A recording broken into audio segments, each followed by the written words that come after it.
Saudara-saudara, saya ingin mengutip satu ceramah di media sosial itu tentang Jack Ma itu ya. Dia mengatakan begini, pada hadirin, bahwa karena dia pengalaman susahnya masuk sekolah, ya. Dia dari kalangan tidak mampu, ya, tapi semangatnya luar biasa. Gagal bangun lagi. Dan setelah dia itu sukses membangun dunia bisnisnya, sehingga bisa mendirikan Alipay dan sebagainya, lalu dia mengatakan, apa yang you harus kerjakan setelah lulus itu?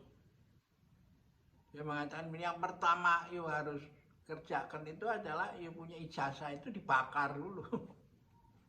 Ini ya agak ekstrim, tapi kalau you tahu latar belakangnya, you akan tahu mengapa budaya Tionghoa itu lebih menghargai setiap hari satu langkah action ketimbang ijazah itu. Ya. Nah, karena itu dia menganjurkan, you jangan cari perusahaan yang gede, karena you cari perusahaan gede, bekerja di situ, Anda akan ditaruh di salah satu onderdil dia, strukturnya yang gede. Lalu pengalaman Anda kagak ada apa-apanya. Yang harus cari itu ada perusahaan yang menengah atau kecil, ya, di mana ownernya, pendirinya itu ikut aktif, ya, mengerjakan sendiri. Nah, sehingga Anda bisa belajar dari dia itu, belajar dari pengalaman orang itu. Jadi bukan ke arah orientasi kepada daftar pustaka. Mengapa? Karena rasa durian atau anggur itu mau Anda cari di berbagai literatur, nggak pernah akan dapat itu, ya. Kalau Anda interview dari berbagai orang tentang rasa durian atau anggur itu, dia akan ketemu itu. Ada capek tapi nggak nyampe. Yang benar adalah Anda coba sendiri. Dan setelah Anda coba, Anda kehilangan juga kata-kata untuk menjelaskan itu. Seperti punggung Anda gatel, apa itu? Bagaimana merumuskan gatel secara huruf itu, kalimat itu nggak bisa. Nah, di sini menariknya adalah bahasa Mandarin itu adalah piktografi.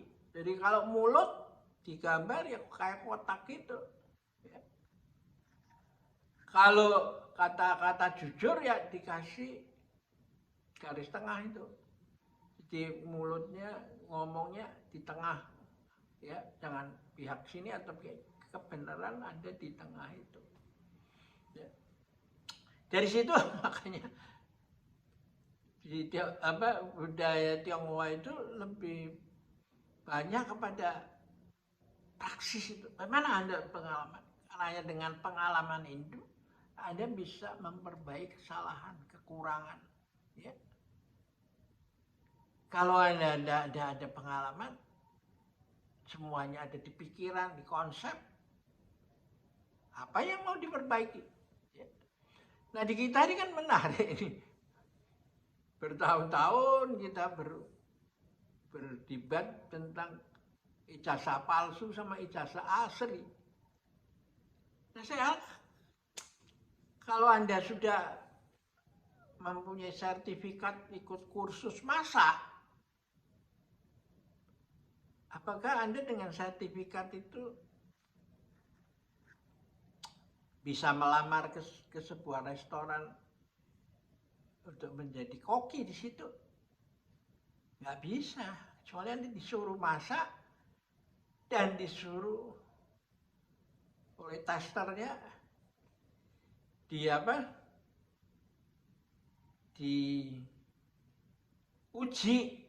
rasanya bukan sekali tapi berkali-kali untuk melihat dari konsistensinya.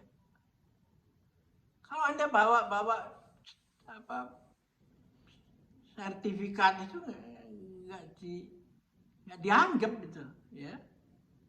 Jadi inilah menurut saya dalam situasi kita yang masih semrawut ribut tentang ijazah asli dan palsu itu, ya, informasi ini mungkin ada manfaatnya, ya. Karena itu Deng Xiaoping mengatakan praktek itu seperti berjalan melewati sungai dengan meniti batu itu. Ya. Kalau Anda meniti batu itu dengan punggung yang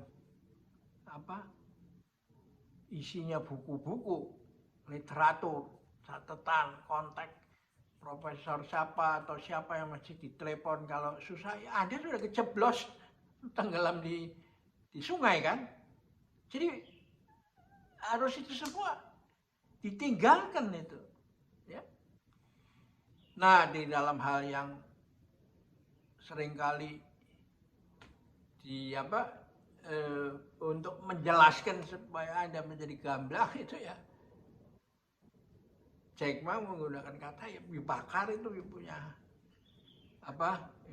ijazah itu. Lupakan itu semua dan sekarang yuk fokus pada here and now itu, memperbaiki keadaan yang sekarang dan di sini, ya. Oke, kita akhirin perjumpaan kita kali ini dan sampai jumpa lagi.